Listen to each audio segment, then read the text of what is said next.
पैर झाड़ देखे फूल लगे हुए हैं कर दे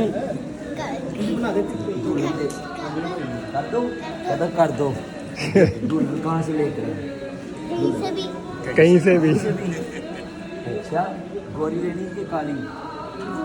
गोरी काली कौन लेना भाई साहब यार, काली देवी इसको कितना अच्छा सरबाला कौन होगा सरबाला पैसों वाला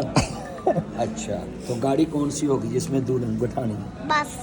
बस बस। ओहो बस आई हुई है बाहर आई हुई तो कार नहीं ली आपके पापा ने पली है उस कार में नहीं मेरे बैठाना मामू यारिस ली है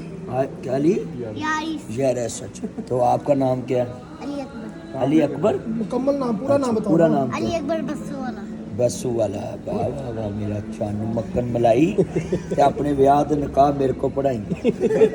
ठीक है ना भैया वैसे मेरी शादी भी हो रही है आपकी होगी शादी नहीं शादी यार इसलिए ना मेरी शादी है अच्छा अच्छा आपकी शादी है चलो निकाह पढ़ाएंगे दुल्हन किधर है दूल्हा दूल्हा है दूर उधर देखते हैं मिठाई है उन्हें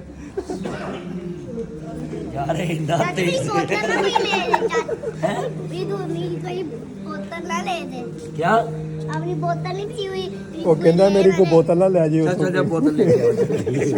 आओ एक मिनट में बहुत तेज बच्चा जी अपनी अच्छा ले आओ बोतल तस्वीर बना लो आप किधर आए शादी करने हैं ना तस्वीर तो